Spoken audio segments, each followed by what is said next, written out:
Terus, nah karena visinya tadi, maka Pak Cokro banyak mengkritik primordialisme.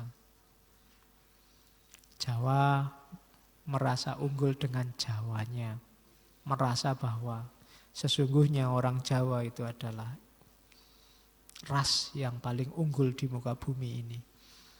Hanya saja sekarang sedang tidak unggul. Ada yang begitu. Atau yang Sunda merasa dulu peradaban itu dimulai dari Sunda. Indonesia dulu disebut Sundaland, jadi kita yang paling unggul. Atau mungkin Sumatera, Aceh merasa kalau tidak ada Aceh, nah, Indonesia itu sudah runtuh sejak dulu. Atau yang Sulawesi merasa, itu yang dikritik oleh Pak Cokro, primordialisme. Kalau mentalnya masih begini, jangan mimpi. Cita-cita mulia macam-macam tadi bisa sukses. Atau itu kan zaman dulu begitu logikanya. Hari ini Jawa, Sumatera, Madura, Sunda silahkan kamu ganti dengan parpol juga boleh. Kamu ganti dengan kelompok ormas juga boleh. Kamu ganti dengan apapun model primordialisme juga boleh. Kalau bukan berarti orang tidak boleh jadi Jawa, tidak boleh jadi Sunda. Tapi identifikasi dirimu harus jelas ketika masuk ke ranah keindonesiaan. Aku Indonesia dulu, baru aku Indonesia yang Sunda, aku Indonesia yang Jawa, aku Indonesia yang Madura. Disitulah Bhinneka Tunggal Ika. Bhinekanya ada di Jawa, Sunda, Madura. Ikanya ada di Indonesia. Itu jalan paling simpel untuk menjelaskan Bhinneka Tunggal Ika pada adikmu. Anak-anak SD, anak SMP itu kan sering bingung. Bhinneka Tunggal Ika, macam-macam tapi kok satu. Macam-macam itu kan harusnya banyak. Kok satu? Ya cara paling simpel itu. Karena identitas itu kan kayak dirimu itu kan kamu ya adik, ya mahasiswa, ya kan macam identitas banyak. Ini sebenarnya kan satu. Banyak tapi satu. Itulah Bhinneka Tunggal Ika. Nah, banyak orang memperdebatkan ini sehingga dianggapnya aku yang dosen dengan aku yang bapak, dengan aku yang anak, dengan aku yang kakak, atau aku yang adik itu hal yang berbeda. Padahal hakikatnya satu. Oke, ini ya kayak ideologinya teman-teman yang agama sebelah yang Trinitas itu loh. Itu kan Trinitas itu sosoknya sama. Menyebutnya oknum atau agen. Tapi ada level dia yang Tuhan, ada level yang dia manusia. Sehingga disebut anak Tuhan kan itu logikanya semacam itu. Dan rumusannya Sutasoma, saya tidak tahu kemarin ada kitab kecil yang hubungannya sama Sutasoma. Kapan-kapan kita bedah. Yang Bhinneka Tunggal Ika itu arahnya ke situ. Orang itu ada identitas yang mengumpulkan, ada identitas yang memisahkan. Manusia ini akan damai kalau lebih banyak fokus pada identitas yang menyatukan. Dan biasanya lebih rumit hidupnya kalau fokusnya pada identitas yang memisahkan. Kalau kamu lebih melihat apa bedaku sama dirimu, itu biasanya kita susah jadi dekat. Tapi kalau melihat apa samaku dengan dirimu, kita bisa lebih dekat. Ya, pikiran itu kuncinya di situ. Sama yang lain juga begitu. Saya sering bilang bahwa kamu dapat apa itu tergantung pikiranmu. Itulah yang kamu dapat. Contohnya gini, kalau kamu nganggap aku sebagai guru, kamu dapat manfaat guru dari aku. Kalau kamu nganggap aku sebagai musuh, kamu juga dapat manfaatnya musuh dari aku. Kalau kamu nganggap aku apa, manfaat dari situ. Tergantung dapat manfaat apa. Sama temanmu misalnya, kalau hanya kamu anggap teman, ya kamu dapat manfaat pertemanan dari dia. Tapi kalau kamu anggap dia temanku sekaligus guruku, kamu akan dapat manfaat teman dan manfaat guru dari dia. Nah, Indonesia ini Banyak orang pikirannya negatif.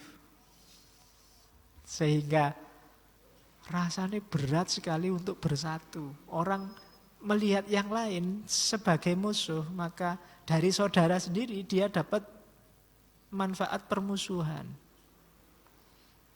Kapan-kapan ya saya menjelaskan ini, mungkin nanti di keindonesiaan tentang identitas ini. Sudah diawali oleh Pak Cokro dengan kritik primordialisme. Orang susah memisah identifikasi antara dirinya dengan status dirinya yang lain. Diri kita ini kan banyak sekali identitas-identitasnya. Nah, banyak orang terjebak primordialisme. Ya ini sebenarnya bisa kamu pelajari, tidak cuma kondusif untuk dunia sosial, untuk dunia pribadi juga penting. Banyak orang yang terjebak oleh citra dirinya sendiri yang ada di pikirannya. Kamu kan sering merasa, saya ini anak gaul loh. Kamu merasa pokoknya kemana-mana orang melihatmu itu sebagai anak gaul. Padahal mungkin yang lain melihatnya tidak begitu. Tapi rasamu sebagai anak gaul, atau rasamu sebagai anak alim, atau rasamu saya itu mahasiswa aktivis loh Pak. Padahal mungkin yang lain melihatnya tidak begitu. Nah, itu terjebak oleh citra diri, termasuk yang suku tadi, termasuk yang ormas tadi, dan lain sebagainya. Terus, isu terakhir yang saya angkat pendidikan. Pak Cokro banyak mengkritik, nanti ada yang istilah jahiliyah modern.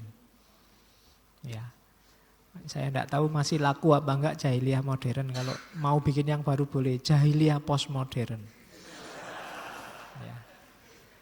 Jadi Pak Cokro ini sebenarnya dia memprihatinkan sistem pendidikan.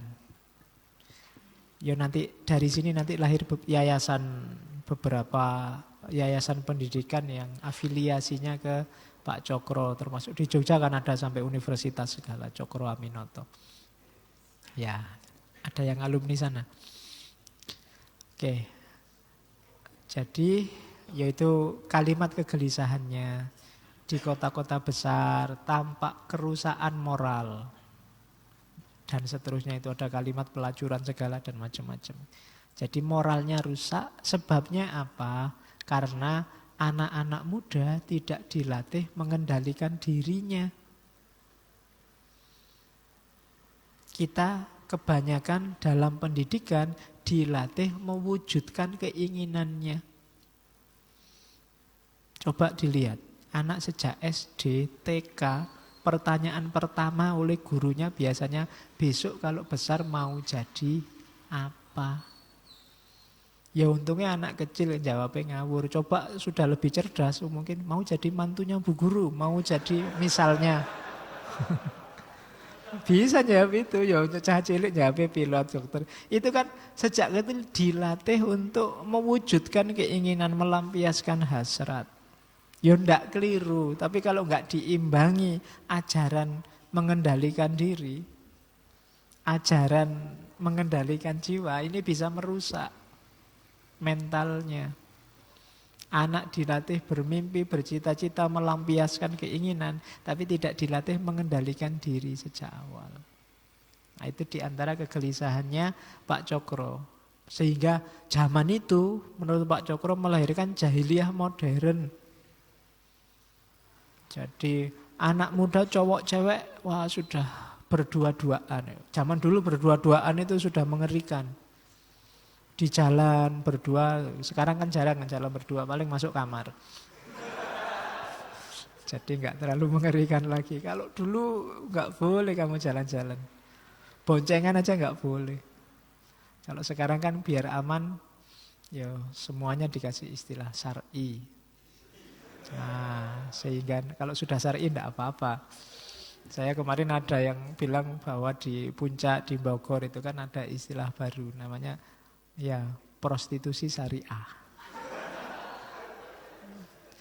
Ya tidak apa-apa, lokalisasi prostitusi syariah itu kalau kamu mau ngamar, tidak boleh langsung ngamar, itu tidak syar'i. Di depan kamar ada penghulunya yang siap menikahkan, sudah ada saksinya. Jadi tinggal langsung masuk kamar sudah. Saya nikahi kamu sah, sah masuk kamar. Ada tarifnya. Itu kan syar'i kan, enggak dosa, aturannya begitu kok. Nanti keluar kamar, saya ceraikan, nanti malam saya mau nikah lagi sama yang lain. Itu bisa begitu. Itu kan sudah syar'i. Oke. Jadi kemasannya lebih syar'i, tapi sebenarnya karakternya masih jahiliyah. Ya. Coba ya kalau kamu jeli coba cari banyak hal sekarang yang kemasannya sangat syar'i, tapi sebenarnya hakikatnya masih jahiliyah. Oke. Jahiliyah modern. Pak Cokro maunya pendidikan karakter. Oh, jangan salah, sekarang kita ribut pendidikan karakter. Puluhan tahun yang lalu Pak Cokro sudah menyebut itu. Lebih penting. Kalimatnya bagus, saya potong agak panjang. Kalau ada orang Islam mendirikan sekolah atau madrasah tinggi, pertengahan, atau rendah, dengan cuma memberi ganjaran, memberi pengajaran untuk kepandaian akal saja, tetapi dalam hatinya anak-anak tidak ditanamkan benih kemerdekaan dan benih demokrasi yang menjadi tanda kebesaran dan tanda perbedaannya umat Islam besar pada zaman dulu itu. Dan di dalam hatinya anak-anak tidak pula ditanamkan benihnya keberanian yang luhur, keikhlasan hati, kesetiaan, dan kecintaan kepada barang yang benar, yang telah menjadi tabiatnya pergaulan hidup Islam bersama pada zaman dulu. Dan murid-murid juga tidak diberi pengajaran yang mendidik kebatinan yang halus, keutamaan budi, dan kebaikan perangai yang dulu telah membuat orang Arab, penduduk lautan pasir, menjadi bangsa tuan yang halus adat lembaganya dan menjadi tukang menanam keadaban dan kesopanan. Dan juga di dalam hatinya murid-murid tidak ditanam bijinya penghidupan yang soleh dan sederhana, sebagai dulu sudah menjadikan masyhur namanya umat Islam. Sekolah-sekolah yang hanya memberi kepandaian yang dingin, tidak hidup, dan akhirnya hanya menuntun kepada materialisme. Sekolah-sekolah yang demikian itu bagi umat Islam lebih baik tidak ada saja. Ngapain cuma ngerusak generasi, nambah-nambahi beban agama dan negara. Meskipun pakai label sekolah unggulan, sekolah internasional, sekolah terpadu, macam-macam lah itu. Harus ada unsur-unsur itu yang lengkap. Itu tanggung jawab bangsa ini. Kalau tidak generasi kita hancur. Ini sudah diingatkan sejak dulu. Cuma kan semakin kesini pendidikan itu semakin materialistik, semakin pragmatis. Orang sejak anaknya TK, ketika anak disekolahkan itu yang ada di kepalanya orang tuanya adalah rencana-rencana yang sifatnya materi. Besok anak ini jadi apa, biar dia kaya harus sekolah apa saja, biar dia karirnya sukses harus lewat jalur apa saja. Itu diakui atau tidak, termasuk saya juga gitu mikirnya kadang-kadang. Ya kan? Jadi ini tanggung jawab bareng-bareng. Ya besok anakmu lah coba kasih bekal yang lebih lengkap. Cuma untuk bisa ngasih bekal yang lengkap, bapaknya harus lengkap dulu. Ya kalau orang tuanya tidak lengkap, ya gimana ngasih bekal yang lengkap sama anak-anaknya. Oke, ini pesan amanatnya Pak Cokro di Jogja. Jangan salah, Pak Cokro itu makamnya di Jogja. Meskipun dia lahirnya di Madiun, ada yang bilang Ponorogo, hidupnya banyak di Surabaya, termasuk waktu punya kos-kosan dan toko-toko besar kos di situ. Nanti meninggalnya di Taman Makan Pahlawan Kuncen. Kalau ada yang mau ke sana ziarah, boleh.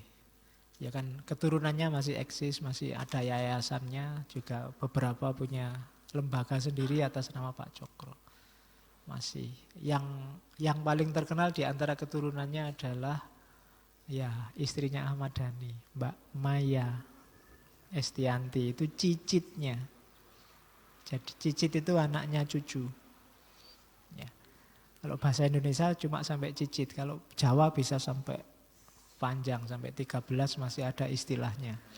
Ya, kalau Indonesia kan tidak ada, paling cicit. Nanti semakin panjang ya anaknya cicit sampai cicit-cicit sampai terus sampai bawah. Tidak ada istilahnya lagi, sudah paling panjang. Oke, katanya Pak Cokro gini nasihatnya. Anak-anakku semuanya, kalau kamu sudah dapat pendidikan Islam dan kalau kamu sudah sama dewasa, ditakdirkan Allah yang maha luhur, kamu dijadikan orang tani, tentu kamu bisa mengerjakan pertanian secara Islam. Kalau kamu ditakdirkan menjadi saudagar, jadilah saudagar secara Islam. Kalau kamu ditakdirkan menjadi prajurit, jadilah prajurit menurut Islam. Dan kalau kamu ditakdirkan menjadi senopati, jadilah senopati secara perintah Islam. Hingga dunia diatur sesuai dengan azas-azas Islam. Oh, ini kan cerdas. Jadi kalau pingin dunia ini baunya Islam, sesuai dengan visi Islam, caranya gampang. Setiap muslim jalankanlah ajaran Islam dan semangat Islam sesuai bidangnya masing-masing. Sudah otomatis. Yang jadi pemimpin, pimpinlah dengan semangat, dengan visi, dengan karakter Islam. Yang jadi dosen, mengajarlah dengan semangat, dengan visi, dengan karakter Islam. Yang jadi petani, bertanilah dengan semangat, dengan visi, dengan karakter Islam. Otomatis peradaban kita akan jadi peradaban yang coraknya Islam. Tanpa harus teriak-teriak, maksa-maksa, apalagi dengan kekerasan pada orang lain yang kita anggap tidak Islam. Jadi sebelum teriak-teriak, kesini dulu, saya sudah Islam apa belum? Kan begitu, dicermati dulu. Kalau sudah Islam, jalankan keislaman itu, otomatis kita mewarnai dunia ini dengan Islam. Oke. Ya, dan itu 4 standar pendidikan. Ini kalau zaman Pak Cokro ini dijadikan dasarnya kurikulum. Kalau hari ini miliknya Dikti itu, Standar Nasional Pendidikan Tinggi. Tapi kalau di Pak Cokro tidak sampai sedetail itu, cuma diarahkan visinya. Jadi selain keahlian formal, harusnya menurut Pak Cokro zaman itu, anak didik ditanamkan benih kemerdekaan dan benih demokrasi. Kemudian benih keberanian yang luhur, keikhlasan dan seterusnya. Benih peri kebatinan. Kemudian benih kehidupan yang soleh. Jadi 4 ini dipecah dari tadi kalimat panjang tadi. Standarnya ini. Kalau ingin bikin pendidikan yang berkualitas. Oke. Ini materi bonus, saya baru baca berapa hari yang lalu dari buku, ada buku yang judulnya Cokro Aminoto Hidup dan Perjuangan. Ini wawancara pada putra-putranya, keturunannya. Ada Pak Anwar yang mengalami. Jadi itu nasihat apa sih yang diberikan Pak Cokro pada anak-anaknya? Itu kelihatannya simpel, tapi rahasianya luar biasa. Kelihatannya sangat sederhana. Tapi jangan salah, menjalankannya tidak gampang. Yang pertama apa? Lereno mangan sadurunge wareg. Ada hadisnya. Dan memang ada rahasianya. Tidak gampang. Orang berhenti makan sebelum kenyang itu. Apalagi makanannya belum habis. Wong kadang-kadang sudah habis saja nambah lagi. Khususnya kalau pas ada yang traktir. Gratis. Ya. Apalagi ada acara mantenan yang ada gubuk sana, gubuk sini itu. Sebelum rata semua, pantang keluar. Kita kan selalu begitu. Enggak, latihan ya. Di antara latihan menaklukkan nafsu itu yang paling simpel, berhenti makan sebelum kenyang. Jangan dituntaskan kebahagiaanmu. Sisakan dikit, itu lebih menarik. Sesuatu itu kalau sudah tuntas, menariknya hilang. Makanya pacaran itu jangan sering-sering, nanti tidak ada kangennya. Lebih romantis kalau ada kangennya. Jadi kalau pacarmu bulet aja di sekelilingmu, mesti bosen. Suruh pergi-pergi kemana gitu. Dalilnya apa? Leren omangan sak durunge wareg. Kalau sudah kenyang, apalagi kekenyangan, ndak enak. Oh, itu latihan menyape hawa nafsu. Jadi istilahnya simpel, leren omangan sak durunge wareg. Yang kedua, ini yang mungkin agak tips and trick. Gunakan 5 menit setiap malam untuk membulatkan pikiran. Kalau agama ini tafakur. Hidup kita itu seharian kebanyakan ngalor ngidul. Mikir sih kita, cuma tidak jelas. Yang dipikir apa, hasilnya apa. Kalau ada waktu sebelum tidur, yuk direnungi seharian ngapain aja. Ada manfaat apa yang kamu ambil, ada kesia-siaan apa yang kamu lakukan. 5 menit aja. Waktumu kamu gunakan apa. Nah, itu setiap malam. Kalau mau, itu sarannya Pak Cokro. Jadi gunakan waktu 5 menit setiap malam untuk membulatkan pikiran. Membulatkan pikiran ini menenteramkan, menegaskan, tidak lagi ngelambiar ngalor ngidul. Karena kalau pas gini, santai-santai kemana-mana itu kan pikiran macam-macam yang masuk, yang dipikir juga macam-macam. Ayo dibulatkan sebelum tidur. Oh, hidupnya semakin bermanfaat nanti. Terus yang terakhir, ini luar biasa, bentuknya pertanyaan. Bagaimana caranya supaya kita bisa bersih sebelum wudhu? Itu luar biasa, karena kamu menjawabnya harus agak filosofis. Karena kita ngertinya namanya wudhu itu kan membersihkan. Itu pun hadas yang kecil, belum yang besar. Jadi maunya Pak Cokro apa? Wudhu itu kan sebelum kita sholat. Maksudnya apa? Kalau bisa sebelum sholat itu kita sudah bersih. Karena kita mau ngadep ke Allah. Jangan bawa macam-macam. Bersihkan diri kita dari kotoran apa saja. Kotoran pikiran, kotoran perilaku, kotoran memori, kotoran kenangan, bersihkan dulu. Baru kita wudhu terus sholat.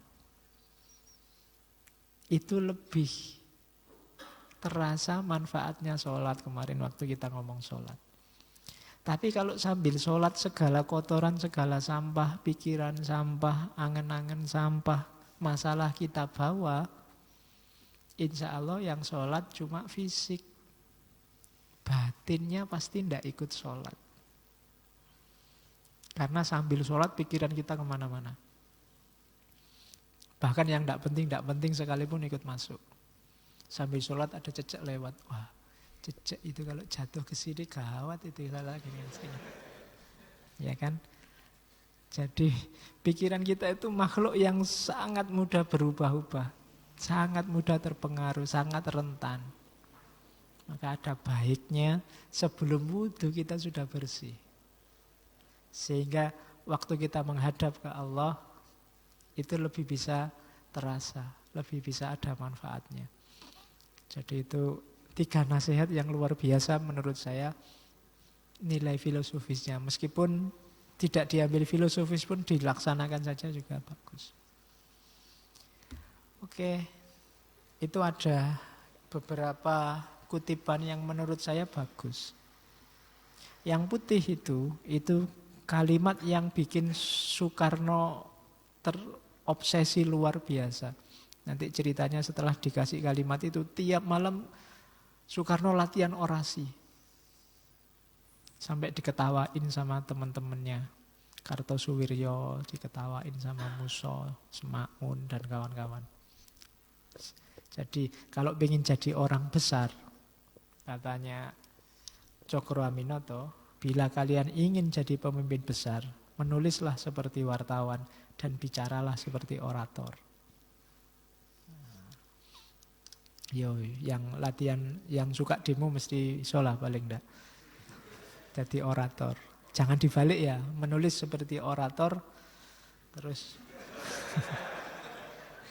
bicara seperti wartawan itu rusak nanti. Jadi latihan ya, wartawan itu kan kalau nulis enak, runtut. Nah, cuma kalau itu jadi di gayanya orator kayak wartawan, ya rusak nanti. Tidak tertarik orang yang mendengarkan orasimu. Jadi nulisnya yang kayak wartawan. Kemudian ngomongnya yang kayak orator. Terus menurut saya yang kanan itu bagus. Jangan kita hancurkan semua ini dengan kekerasan. Sekalipun kita punya kekuatan. Apapun yang namanya kekerasan pasti merusak. Jadi meskipun kita bisa. Tapi kalau bisa jangan. Yang jenis jahat dan merusak. Terus ya kalau itu tadi yang kritiknya pada Karl Marx. Kita orang Islam tidak boleh dan tidak dapat menerima segenap pelajaran Karl Marx itu.